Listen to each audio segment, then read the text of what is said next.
বন্ধুরা, চলছে গ্রাম বাংলার ঐতিহ্য খোঁড়া জাল দিয়ে মাছ ধরা।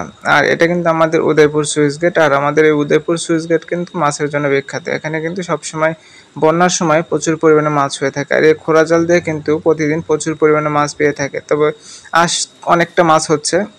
সকালে যারা খেওয়া জাল দিয়ে মাছ ধরেছে তারা প্রায় একই খেওয়াতে 1 কেজি, 1.5 কেজি, 2 কেজি পর্যন্ত মাছ পেয়েছে। আর আমার আসতে একটু দেরি হয়ে গেছিল, তাই এখন একটু মাছ কমে গেছে। তারপর দেখুন এই আঙ্কেলটি একটা খোঁড়া জাল টান দিবে। এই খোঁড়া জালে কি পরিমাণ মাছ ওঠে সেটা আমি শেয়ার করব আপনাদের সাথে। আর এরকম যদি গ্রাম বাংলার নিত্য নতুন মাছের ভিডিও পেতে চান তাহলে অবশ্যই আমার ফেসবুক থেকে দেখলে ফেসবুক পেজ এবং ইউটিউব থেকে দেখলে আমার ইউটিউব চ্যানেলটি সাবস্ক্রাইব করে আমার সাথেই থাকবেন। কারণ আমি সবসময় আপনাদের মাঝে গ্রাম বাংলার নতুন নতুন মাছের ভিডিওগুলো দেওয়ার চেষ্টা করি।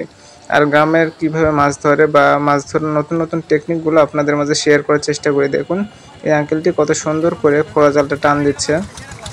আর খোঁড়া জাল কিন্তু অনেকগুলো বাঁশের সমন্বয়ে তৈরি হয়। দেখুন একটা জালে কতগুলো মাছ লাগানো আছে।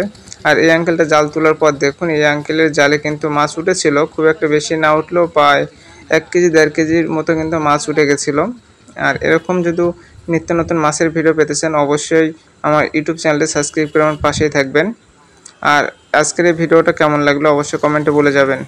দেখুন এই আঙ্কেলটা কত সুন্দর করে মাছ খোঁড়া জাল থেকে তার জিয়ালাতে ঢেলে ফেললো। তারপর দেখুন আঙ্কেল আবার কত সুন্দর করে জালটা সেট করছে।